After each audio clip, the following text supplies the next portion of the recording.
Good evening, everybody, and welcome to Northshire Live. I'm very excited to see you all here tonight for our Bookseller Book Chat. For those of you who don't know me, I'm Rachel Person. I'm the event manager for Northshire Bookstore in Saratoga Springs, New York. And I'm here, as always these days, with my good friend and colleague, David Wood, event manager for Northshire Bookstore in Manchester, Vermont. Before we get started, a couple of quick notes. First of all, we are recording this evening's event for future broadcast on our YouTube channel, but fear not. Those of you who have your cameras on and wish to keep your cameras on, you are welcome to do that. We have the settings arranged to record only those of us who are unmuted and speaking. So you will not be recorded, but please do feel free to make use of the chat box at any time in the evening if you have comments you want to make or want to chime in about books that you've read and enjoyed from our lists or from your own list. And then last of all, before we get things started with David introducing our bookseller guest this evening, a word of thanks.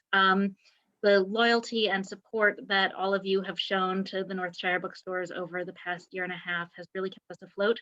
It's why we're still here. It's why we're still able to do great events like this. We couldn't do it without our amazing customers, and we are incredibly grateful for that support. So without further ado, David, why don't you take it away and get things started? Thanks so much, Rachel. This is one of our favorite events. I know for everybody at the store. We love the Bookseller Book Chat, where our booksellers get to recommend some new titles and some old favorites. And it really is, I think, one of the things to most look forward to in the event program. Likewise, also, please note that all of the books that are being discussed tonight, and I think I have the latest form of them, the latest appropriate list, is going to be located in the on the URL that's going to appear in the chat box. That's a blog post. You can also find it by going to northshire.com and going to the Notes from the Shire blog, and you can find all of the books that are going to be listed that people are recommending. Well, first off, we have Samantha Beitler. She's from our Manchester, Vermont store, and she's going to recommend a few books. So take it away, Samantha. You are still muted though, so unmute first and then take it over. Hello everyone. Hello. I hope you're all having a wonderful night and you're safe. I know there's a severe thunderstorm warning. Even though I love them. So I'm gonna dive right in. I have a teasingly diverse group of books that are kind of all over the place. I'm not one to keep to a certain area, so I think you'll find at least a couple of them interesting. So I'm going to start with, unfortunately my camera is flipped, but you'll be able to see. It's called Action Park. So Action Park takes place in New Jersey, and I'm sure my coworkers are very sick of hearing me say it, but I'm from New Jersey and I'm filled with New Jersey pride. Action Park is actually known by many locals as Class Action Park or Traction Park. It was a basically homegrown, kind of small, and then grew to be much, much larger theme park that was dreamed up by a local man named Gene Mulvihill. The book is actually written by his son, Andy, who spent most of his adolescence working there. And it kind of tells the details of how the park opened, how they kind of tested the rides, and how it became so infamous. Unfortunately, you know, there was many tragedies, there's a couple deaths, but it actually is so insightful and really, really funny, and you kind of fall in love with these characters. It's a true story. You fall in love with Andy himself and also his dad, because he's such a dreamer and all he really wanted to do was become the next Walt Disney in this tiny little hamlet of a town in New Jersey and build this gigantic park. It did eventually shut down, and that's when he gets around to it. It's a very funny story. And if you're interested, there's also an HBO documentary, which Rachel actually has seen. And a personal anecdote from Action Park is that my uncle, when he was a little kid, rode one of the most infamous rides, the Alpine Slide, and now still has a scar from here to here from it. So everyone else was banned from the family. It's very funny, very good, and it'll make you never want to go on a roller coaster again, so beware. The next book I just finished a few days ago is Circe. Circe is written by Madeline Miller. It's actually on our best-selling fiction. My husband was So it's actually on our best-selling fiction list, and it's one of the most beautiful books I've ever read in my entire life. In fact, I loved it so much I kind of want to reread it. She did do another book called The Song of Achilles, which I'm very excited about. So Circe is actually, she's very prevalent in many Greek myths, the Odyssey, the Iliad, but she's a very much lesser known character. And in this book, they really kind of go more in depth into her story.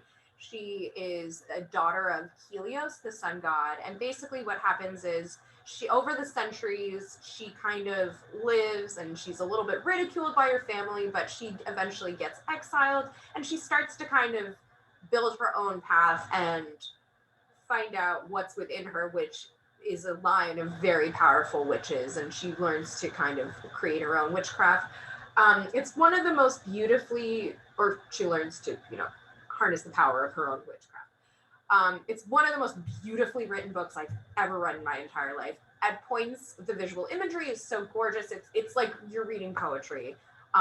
You become so enamored with Circe and all of the different adventures that she goes on and all the different people she meets. And I can't speak for everyone, but I know multiple people who I've talked to fell in love with her character, and you basically just don't want it to end.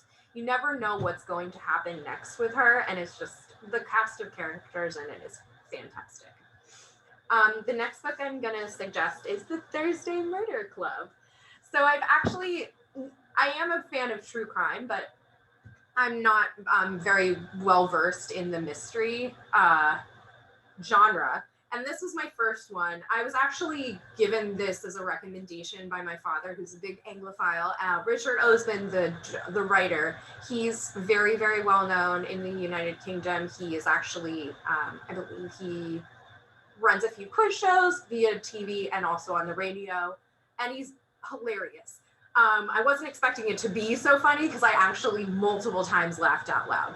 So the Thursday Murder Club is about 4 senior citizens who are actually living in a just recently built retirement home in a tiny little village of Kent. And what happens is they each spend Thursday nights looking over cold cases.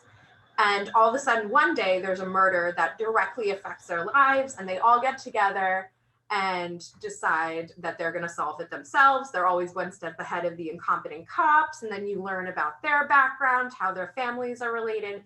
It's very funny, multiple twists and turns. And I also just really didn't want it to end. This is in hardback right now, but I would like to say that I believe coming soon, it will be released in paperback as well as a sequel. I believe 2 sequels are arriving. The first arrives in September. So I'm very excited for it. And this is definitely a mystery that I would recommend. If anyone is a little bit wary of getting into the mystery genre, they're a little bit scared. This doesn't have any violence. It's very funny and it'll keep you laughing and very interesting. So the next one I'm going to talk about is a graphic novel called Sweet Tooth. Sorry, I'm trying to get it in here. So Sweet Tooth, which I actually recommended to Joe and he just finished as well, is by a really wonderful illustrator and writer of graphic novels, a genre that I hold dear to my heart. His name is Jeff Lemire. He's a Canadian-born, as I said, illustrator and writer of graphic novels. One of the most talented and unique writers and illustrators currently. I absolutely love it. So basically what Sweet Tooth is about is set in kind of a post-apocalyptic era, and it's after part of the human race has been wiped out by a plague. There are, as you see in the picture, there are human-animal hybrids. And a lot of people are prejudiced against them. The main character is a small human-animal hybrid named Gus. And after living and isolated kind of in the woods, and after the death of his father, he goes to find this mythical sanctuary for hybrids called the Preserve, with the help of a man who's a drifter. It's one of the best series of graphic novels that I've ever come across. I highly recommend it if you're not familiar with the genre. It's really good. In addition, it's also a Netflix series. I have yet to watch it, but I've heard it's quite good. My next book is also in the kind of fantasy. It's called House in the Cerulean Sea. It's, again, and I know I keep saying this, one of the best books I've ever read in my entire life. I'm not very up on the fantasy element, or the fantasy genre, but I absolutely adored this book, and it makes me want to go further into these things. So it's by TJ Klune, who is a wonderful writer. I believe TJ Klune is actually coming out with a new book in a few months, very similar and fantastic. This one has totally captured my heart. It's currently on the bestseller for fiction, and it's about a middle-aged man named Linus Baker who works for DICOME, which stands for Department in Charge of Magical Creatures. And basically what he does is he's in charge of going to a variety of orphanages that hold magical creatures, be them dwarves or dragons. And he kind of just goes through the motions. He works in like a 9-to-5 job. He doesn't have any friends. And then one day he is called into extremely upper management's office with a special case to go to a very far away orphanage and just basically check what's going on there. It's very, what happens eventually is Linus Baker meets these kids and the mysterious man, Arthur Parnassus, who runs the orphanage, and his life completely changes. His eyes are finally open and he's starting to see everything differently. It's one of the most beautiful books ever, and it'll totally change your outlook on life. He learns acceptance. There's a wonderful LGBTQ romance, and it's very well written as well, very funny and very charming. I'm very excited to read his next book. I think, I'm not entirely sure what it's called. I apologize. So one of my last books, second to last book, is Where Did You Go Bernadette? This actually came out, I believe, a number of years ago, possibly 5 or over. It's been one of my favorite books to recommend to people. It's hilarious and it's so adorable. It's just a wonderful, wonderful novel. I've recommended it to my dad, my brother, my mother, random people who walk into the store, and I cannot tell you how much I love this book. So it is about, it's told through, the narrator is a young girl named Bee, who is living in Seattle. She's an honor student, she's very cool, but she lives with her mother, Bernadette Fox, who is an agoraphobic ex-architect with a MacArthur Genius Grant. And she's kind of fed up and she doesn't know what she's doing. And then one day she mysteriously disappears. And basically it's told through Bee's perspective of her trying to find her mother, asking like anyone for help, and then eventually going on this wild goose chase to find her mother in the end. It's adorable. It's beautifully written, and Maria Semple, the author, is hilarious. I cannot recommend it enough. So the last one is a little bit different than everything. It's Matt Haig's The Comfort Book. Matt Haig is a really wonderful writer. On the last bookseller chat that I did, I discussed his latest novel, The Midnight Library, which was one of the most hauntingly beautiful books I've ever read in my entire life. It is currently #1 on the best-selling fiction, and I cannot recommend it enough. But Matt Haig, who himself deals with mental health struggles, and he's written a biography about it. This is a little book that he wrote, and it basically has little, I'm blanking on the word, I apologize, but basically just tiny little quips that you can use, and they're all uplifting, they're comforting, they're hilarious, and they kind of smack you into like, you can do this. I keep it by my bedside. I like reading it at night or reading in the morning. It's perfect to keep at your desk and just give you like a little moment of uplifting. Matt Haig, it's as if he really understands. He's been there before, and he writes these things that you just kind of sit there and you're like, my God, that man understands me. And it's very comforting, for lack of a better term. So these are all the books that I have picked out. I couldn't recommend any of them more than I already did. They're fantastic. And yeah, that's the end. Thank you so much, Samantha. That was fantastic. I really, your optimism and excitement is wonderful and infectious. Thank you. Next up, we're going to say bye to her. She's going to go up and going to go fetch the next bookseller. But next up, we have my good friend from bookseller of the Manchester, Vermont store and floor manager there, Joe Michel Uno. Joe does a bunch of adult book selling, but also does a bunch of kids book selling too. So we're going to hear some of those recommendations. All right, Joe, take us away. How you guys doing? It's good to see you all again. It's been a while since I've done one of these things. I'm going to start off with a book that is not actually out yet. This is going to be coming out in October, and perfectly so. It is creepy and weird. It's I'm not usually one for the horror genre, but this book is called This Thing Between Us. It is strange. It's a man is going through grief after his wife passes away unexpectedly. And before she does, he realizes that there's a dark force inhabiting his smart speaker.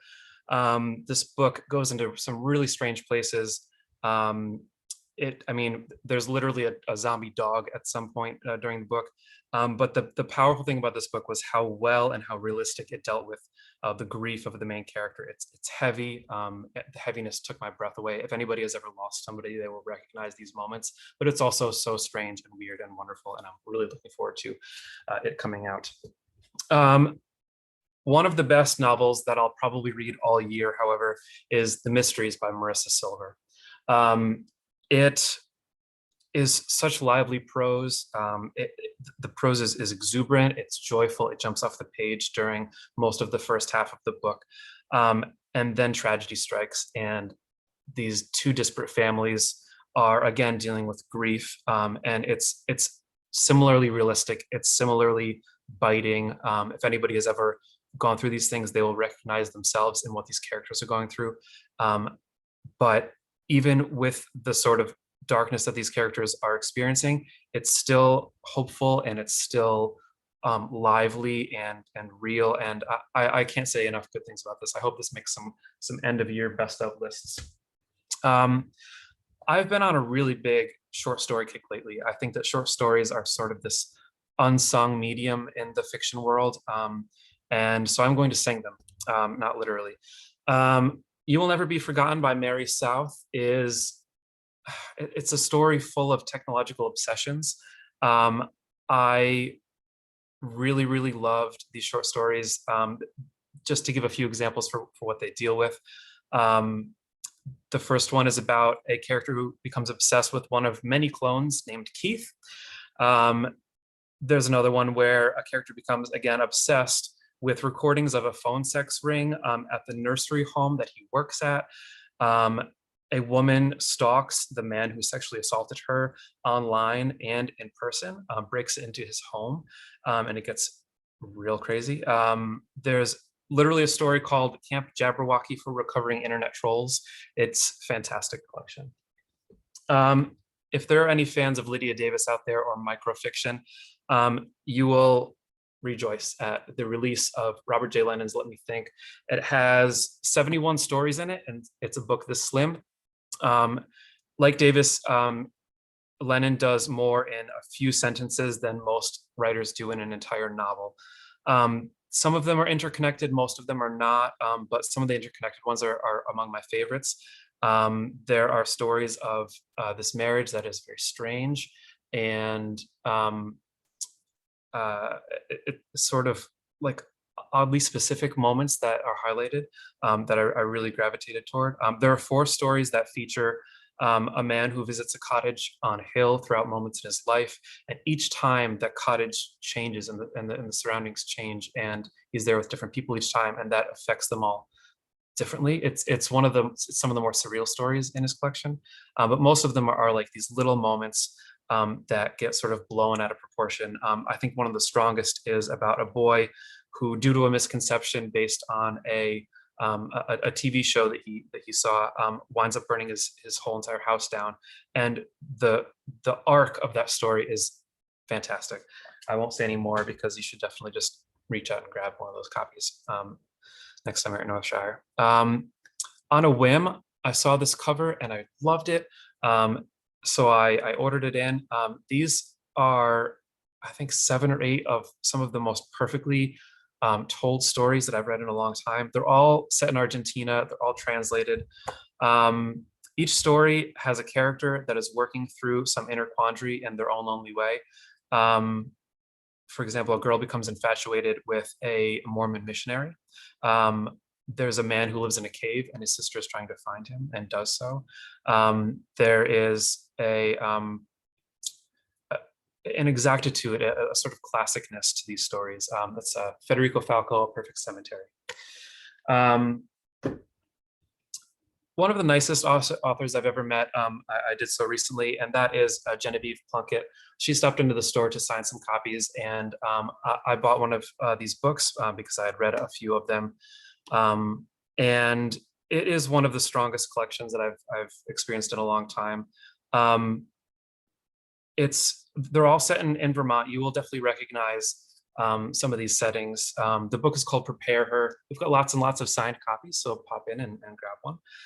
There's a real focus on the familial here and the relationships that the characters are going through. But these stories have bite to them. I think that my favorite part of this collection is the focus on details. There are these character oddities that she explores that make these characters seem so real. It's like, you know, the phrase, you had to be there, or you can't be lying, because that's just so, you know, it's so specific. It's like those odd specificities that really stand out here. And also some of the best metaphors that I've seen in fiction in a long time. I absolutely recommend Prepare Her by Genevieve Plunkett. I'm going to transition to children's literature with a graphic novel that I read recently. This is called Shark Summer by Ira Marks. When a film crew comes to Martha's Vineyard to film a movie called Shark, I wonder what they're referencing there. 3 oddballs that live there band together to try to win a local filmmaking contest. But the island has secrets of its own, and the artwork is what really stands out to me. I think that it's beautifully done. I mean, look at some of those details. I was really, really floored by both the story and the art in that book. Speaking of art, one of the things that I love most is picture books. I'm going to try to do some rapid fire picture book recommendations. So just a couple of sentences and I'll show you a couple pages of each. The first one, we're going to start off real cute and we're going to get progressively weirder. So this is The Duck Who Didn't Like Water by Steve Small. In a nutshell, duck hates water, frog loves water. How will these friends get along? Spoiler alert, they compromise. For those of you that are missing The Office and Parks and Rec, there are storybooks that explore those worlds. So, you know, even if you're a parent reading to a child, you can still, you know, hang out with your old favorite characters. The first one that was released is called The Office, A Day at Dunder Mifflin. And the second one is Parks and Recreation, Leslie for Class President. These characters are basically little mini versions of who you know and love from the shows. So a little bit of fun for the adults who need to do a little bit of bedtime reading. Okay, it's time to get a little stranger. I really like a picture book that can bring me into its own little world. I like a bit of surrealism, and this one does so perfectly. It's called NonStop by Tomi Ungerer. The surreal world is falling apart, but the main character's shadow is guiding him away from danger as the world is falling apart and toward a brighter future. It is strange and fun, and the artwork is just gorgeous. Similarly gorgeous art. There's a pair of books that I really like by David Ouimet. The first one is called I Go Quiet, and the follow-up is called I Get Loud. And the first one is mostly about a singular character who is a bit of an introvert, and an introvert with a powerful imagination. The artwork is dark and strange and sort of almost like H.R. Giger wrote a children's book. But the shy character at the center, if you give that character enough space of mind, has a lot to say. Again, I really, really love the way that these stories are illustrated. They go from sort of a dark to a light theme, and are just, it's a real message of empowerment, and letting kids say what they have to on their own time. I also love a wordless story that really just focuses on the artwork itself. In this one, a paper boat takes a silent journey across the sea and gets into lots of trouble and experiences lots of sea creatures and even a ship at the end. It's definitely for fans of Sean Tan, if there are any of those out there. I highly recommend it. It's called The Wanderer by Peter Van Dijk. And the last one that I'll talk about before we pass it on to Claire is called The Barnabas Project by the Fan Brothers. In a secret lab underneath a pet shop, a strange collection of creatures is being created. Some of that lab. When they realize that they are marked as failures, they plan their daring escape. And again, there's strange creatures, sort of takes you into a strange little surreal world. And this collection of children's books is definitely for those parents that want to experience a bit of joy in the reading when they're reading with their kids. And heck, just pick it up and read it by yourself. There's no shame in it. I do it all the time. I don't have any kids. So enjoy. Thanks for spending some time with us, and thanks for shopping at Elshire. Thanks so much, Joe. That was fantastic as always. Really exciting about. I want to go inside and look at those kids' books tomorrow. All right. Well, next up we have another representative, another Northshire bookseller from our Manchester location. Claire Bennett is joining us. Claire, she is a kids bookseller. And Claire, tell us about some titles that you're recommending. So I have 7 titles today. Most of them are children's books that we sell up on the children's floor, but I do have 2 that we sell down on the adult floor as well, because I read all over the place. So I wanted to have a pretty broad variety for you today. So I'm just going to start with the youngest and work my way up from there. So this is called Sillway. It's by Lupita Nyong'o. Here, it's a very big book, as you can see. So this is a book about a little girl who gets teased and harassed for the darkness of her skin. And she worries that she can't be beautiful because her skin is too dark. So she starts trying to do things to lighten her skin. And her mother sees this and tries to help, but, you know, as Sillway feels like, well, she's my mom, she has to love me. So one night, this magical star shows up in her bedroom and says, let me take you on a journey. And she learns this mythological story about these 2 sisters, day and night, who were dark and light. And through the story, she learns how, like, we need everyone to be exactly how they are, and beauty is something that comes from within. And the illustrations are just, there we go, gorgeous. I love this book deeply. I hand sell it all the time. If I had kids, this would be the first book that I bought for their library.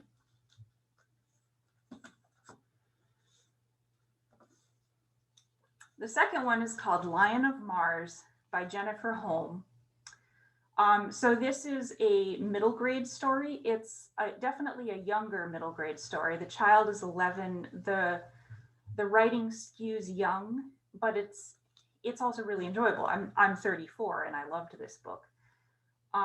So it's about this boy named Bell, who is one of the first children born on Mars in the American colony. And one day there's this mysterious meteor crash or something like that over near the French colony. And the children on Mars are like, what is it? Is it really a meteor? Is it an alien? Is it an attack? So they go out and try to investigate it, but they're not allowed to go over to the French colony or to the Russian colony or the Japanese. For some reason, American interaction with all of the other Mars colonies was totally cut off several years before Belle's birth, I believe. So they're trying to solve the mystery of what this meteor was. And along the way, they kind of get pulled into the mystery of why aren't the colonies talking to each other?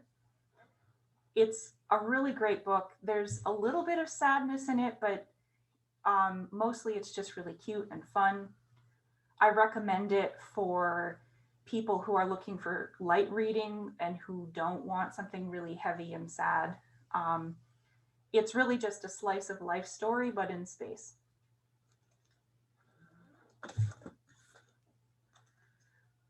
This is a YA title, Burn, by Patrick Ness.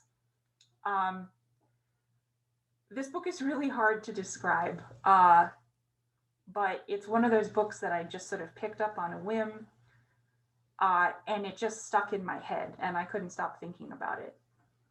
So basically, there's this girl named Sarah, and she lives with her father on a farm during the height of the Cold War paranoia.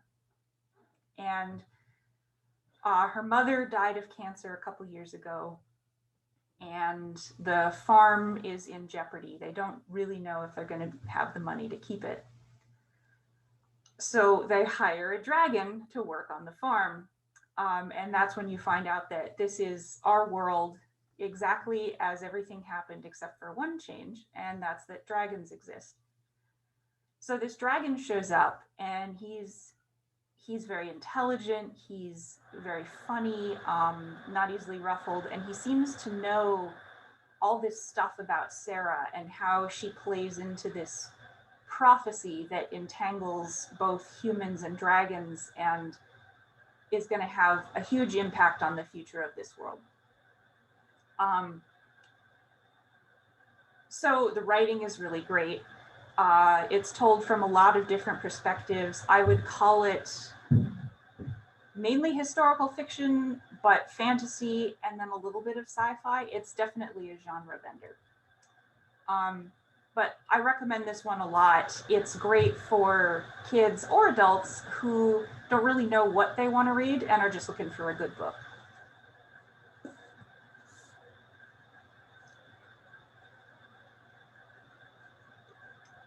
So here we go. This one is called Etherbound by E.K. Johnston. I picked this one. This is another young adult title, and I picked it because it's a really great entry-level book if you're interested in starting to read sci-fi, but you're a little intimidated and don't really know where to begin. So the reason I say that is it's very thin, you can see. It's not a big book. I finished it in, I think, 2 lunches. It's really well built. The world, it's built off of ours far in the future when humans have become a multi-star system spanning race. And the main character grows up on a generational ore hauling ship that takes 20 years to complete every run. So the only life that she's ever known is aboard this generational ship, and her life is strictly regimented. So the first time they ever make port in her lifetime, she hatches a plan to escape and to live on the station instead, because her family is, they just really take her for granted. They're a little abusive.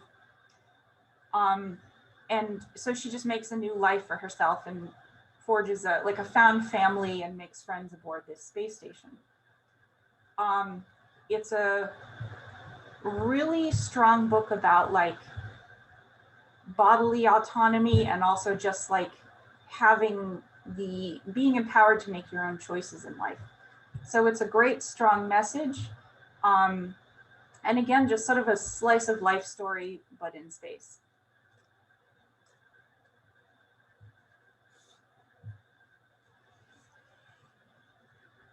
So this is called Apple, Skin to the Core by Eric Gansworth. This is another one of my favorite books. It's, again, a little difficult to categorize. It's technically a memoir, but we do sell it upstairs in our young adult section because it's mainly about his childhood. So it's told in verse, And it is about his childhood growing up on the Tuscarora Reservation in upstate New York. He explains early on in the book that apple is a derogatory term for Native people who have assimilated and become too white, according to other Native people, essentially meaning red on the outside and white on the inside. So he discusses dealing with this as he's growing up. So sort of the discrimination he faces within the reservation community, but also dealing with like the generational trauma of the missionary schools and all of the other things that colonists did to just kind of try to destroy Native culture.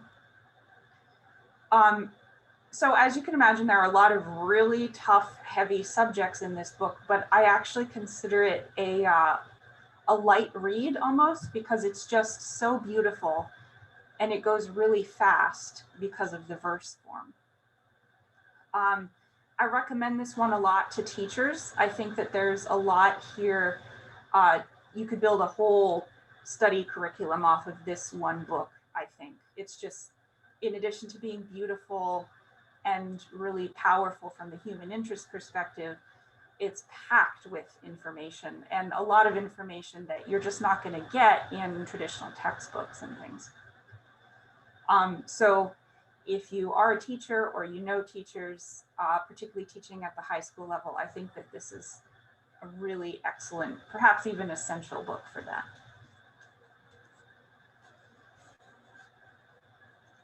So now this is my first adult book on the list. It's called Breath by James Nestor. And the subtitle is The New Science of a Lost Art. I love this book. It has absolutely changed my life.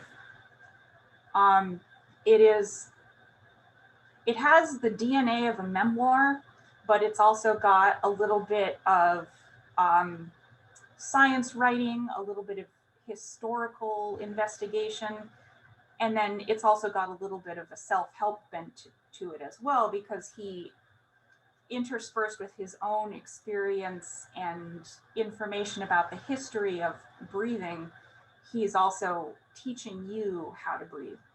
So he goes through all of these ancient, lost cultural arts of proper breathing techniques and corroborates it with modern science. And it's just extraordinary. It's really completely changed the way that I think about my body and breathing.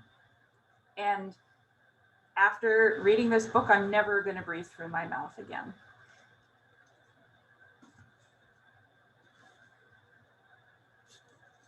So this is my last one.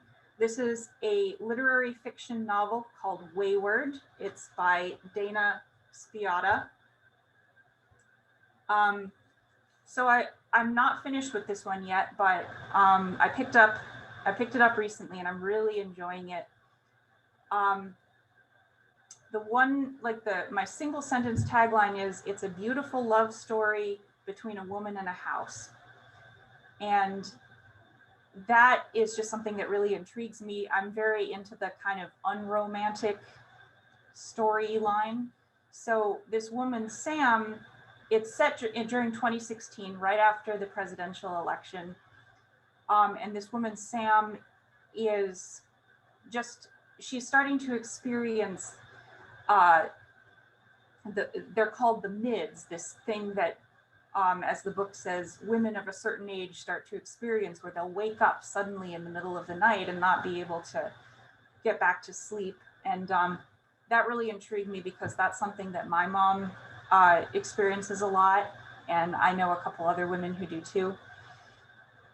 So she's really dissatisfied with her life, and she lives in Syracuse, and she sees an ad for this rundown arts and craft bungalow in this sort of downtrodden suburb of Syracuse, and she falls in love and pays for it out of pocket. It's like $29,000 or something. And as she does this, she realizes she doesn't want to be married anymore. And so she says to her husband, I'm leaving you. And so she moves into this house and starts to fix it up. This is really, I think, it's like the best of what literary fiction should be. It's a story that you can say, I'm just here for the ride, take the reins. And you flow along with the story as it unfolds. Sam is a really great person. I enjoy living inside her head for a little while, and it's just very introspective. So if you're looking for just a novel that's, not going to challenge you too much, but will definitely take you somewhere else, this is a really great place to start. So that's all I have for today. Claire, thank you so much. That was really great. I know I really want to read Wayward now. That sounds awesome. Next up, we've got just a little bit of time left, and Rachel is going to tell us about a few of the books that she's been reading. Thanks. Go ahead, Rachel. So it's probably no surprise to everyone that a lot of my reading is based on what's coming up on our event calendar, which is a blessing and a curse at the same time sometimes, because my stacks get bigger and bigger practically daily. But the 3 books I'm going to talk about are all books that are coming out in August and for which we are hosting virtual events in August. So I'm very excited for all 3 of these. The first one is Radiant Fugitives by Nawaz Ahmed. This book, actually, I was just in a meeting of other bookstore event coordinators around the country today, and I mentioned I was about 3/4 of the way through this, and 3 or 4 other people who do my job chimed in to say, oh my God, isn't it amazing? I'm loving it. It is an absolutely beautiful piece of writing. It was actually written partially at Yaddo, which is the artist retreat not far from here in Saratoga Springs. And it is told, there's an omniscient narrator who is a baby at the point of his birth. And he is telling the story of his mother, his aunt, his cousins, and his grandmother, all during the early years of the Obama presidency. And these are, the 2 daughters have both immigrated to the United States from India. The mother still lives in India, but is visiting. And they are a Muslim family with very different relationships to their religion and culture and traditions. And in fact, the baby narrator's mother has been kicked out of her family by her father. She's no longer on speaking terms with her father because of ways in which she has gone against his beliefs. It is set in San Francisco. There's a lot of politics. The mother of this baby narrator is actually working on Kamala Harris's campaign for, I think, Attorney General of California throughout the story. But what really strikes me about it is that it is an absolutely gorgeous feat of writing. There is just so much going on in the language in this book. I'm really reading it very slowly, which is unusual for me. I tend to sort of tear through things because I just keep wanting to stop and savor how the writing is being done. It's really a beautiful book, and that is Radiant Fugitives by Nawaz Ahmed, and we'll be hosting an event for that later on in August, which should be amazing. And then my next 2, I don't have physical copies because I read them and decided other people needed to read them right away, and I passed them on to friends. The first one is Dangerous Play by Emma Kress. It is a young adult novel that comes out on Tuesday. It's a debut, and Emma is local here to Saratoga.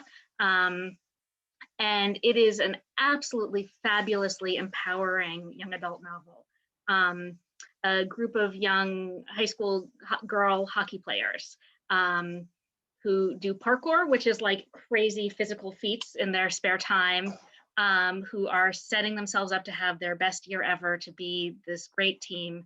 And then at the start of the action, the very beginning of the novel, our main character is sexually assaulted at a party.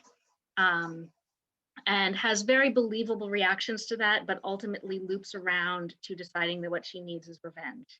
And these girls basically form sort of a girl gang to go out and revenge themselves against the misogynist of their high school, which goes pretty poorly. And the drama of the book sort of unfolds from that, from those decisions that they're making. It's a really great page turner. It's really empowering. I sort of finished it and sort of had to take several deep breaths and wanted to like run around and find all the teenage girls that I knew and make them read it too. I really just loved this book. And then last of all is another, and that one we are hosting an event for on the release day as a launch party. So August 3rd, this coming Tuesday, and you can join us for that, which is going to be a lot of fun. The last book I'm going to talk about is also an event book that's coming up and also has a girl gang, because apparently that's what I'm into at the moment. It's a romance novel called Bombshell by Sarah MacLean.